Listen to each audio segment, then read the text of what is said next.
All right, if the Broncos season was a car crash, star half Ezra Mam took it literally. He's throwing a positive roadside drug test. You have world's worst welcome to new coach Michael Maguire, who arrives in Brisbane this week. He does. Madge flies up to Red Hill tomorrow, Tony. He'll be in at Broncos headquarters, and no doubt this will be the first big ticket item on Madge's agenda because he's a noted disciplinarian. This is a bad scene and a bad look from Ezra. He's obviously now gone into that facility, so he'll have some time away. I think he'll get a heavy suspension at the beginning of next season, maybe half a dozen games or something like that, because it is a very serious incident. But what does Madge do? Because it is one of those things where he wants to... He's talked about culture being incredibly important for the club that he takes over. So what kind of stand does he have to make? Dave Donaghy has said that the whole team needs to grow up, in his words. So where do they... What makes it sound important that they have actually taken a stand?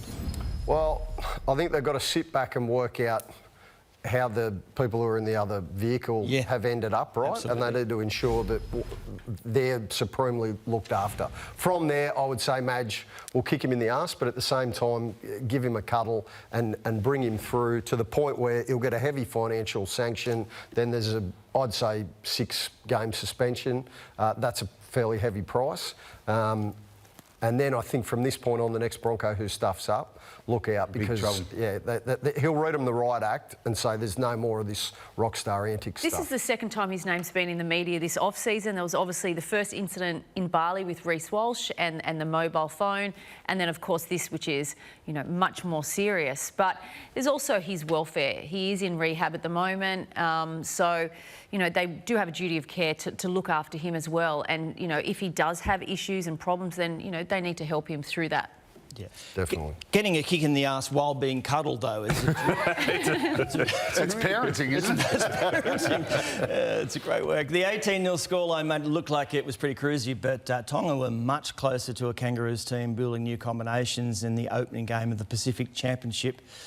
There was some good performances, but there was a lot of ring rust. Tommy coming back in. It's great to see him. It's been years, like 6 years since he's been in a green and gold jersey. Still got it. Every time he touched the ball, he was dangerous.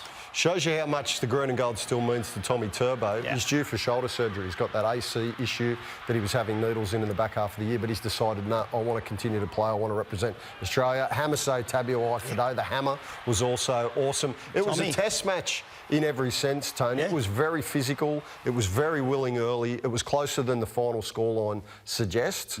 But strong signs from the Kangaroos. Now they've got to go to New Zealand, and that is a square-up revenge mission because they were embarrassed last year, 30-0 in the final of this tournament. They'll want to resolve that. You said that game was physical. Well, Lindsay Collins, he's got some big hits all season. In fact, with this one from Olakuatu, totally legal, but absolutely nailed him. Absolutely minced, Tone. Knocked the wind right out of him. And I feel for Lindsay because he's had some... He's had some bad IHIAs and he's also had some brutal contact at Origin and test level like that.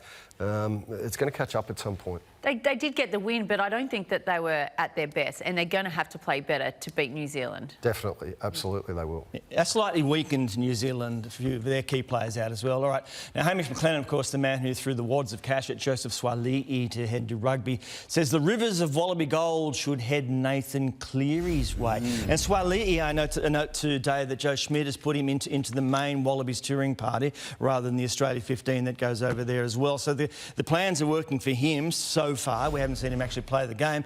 Is it worth it? Will Nathan Cleary, would he take masses? That headline should have read cheeky book. That's Cleary. But also, rugby Wallabies. union has no money. Oh, that's true. So the idea, this is like me saying, I'm trying to weigh out what model of Learjet I'm buying. It's a pointless discussion. You know, they have no money. And they haven't developed their own pathways for the last 20 years properly. And now it's like, well, instead of going to work, let's rob the house next door. Exactly. You know, that's sort of what they're doing. You're a bit of a fan. Yeah, I just think, why wouldn't Nathan entertain it slightly? I mean, he's won 4 premierships with the Panthers now. You know, he's done almost everything there is to do at the game. It would be less physical on his body. We know that he has been having a few injuries and he gets to see the world a little bit more, maybe be a bit closer and see his partner. So why not? Why not give it a crack? You've mounted a strong sales pitch there. Yeah. I don't mind it. But look, Hamish McLennan, didn't he get bounced out of office at Rugby Australia? He's not the CEO anymore. No, he's not. And I think what he was trying to do was say that the Swalii deal that he did was absolutely worthwhile. And so, in doubling down, say, well, not in that, let's go for Nathan Cleary as well. So he's just saying that his deal stands up.